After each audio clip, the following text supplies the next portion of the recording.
Dans la partie 1, je t'ai un peu décrypté les mécanismes de ton cerveau par rapport à l'incertitude et l'inquiétude.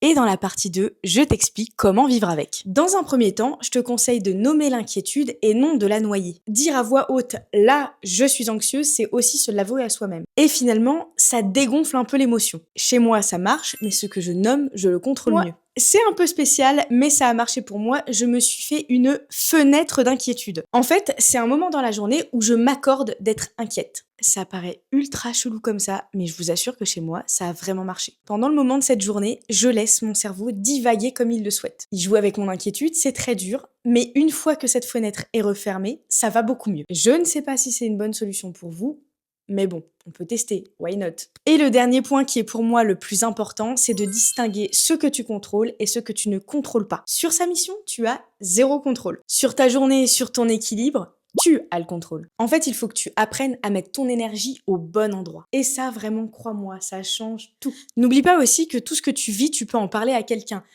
qui te comprend. Par exemple, une autre conjointe de militaire avec qui tu as un lien fort, ou alors un professionnel de santé type psychologue. L'inquiétude, parfois, quand on la partage, pèse 2 fois moins lourd. Malheureusement, l'inquiétude, elle fait partie de nos vies. Mais maintenant que tu sais d'où elle vient, t'as un peu plus d'armes pour ne pas la laisser prendre toute la place. Cette inquiétude, tu as tout à fait le droit de l'avoir et tu as aussi le droit d'aller bien quand même. Je suis curieuse, dites-moi en commentaire ce que vous mettez en place pour ne pas laisser l'inquiétude empiéter sur votre quotidien.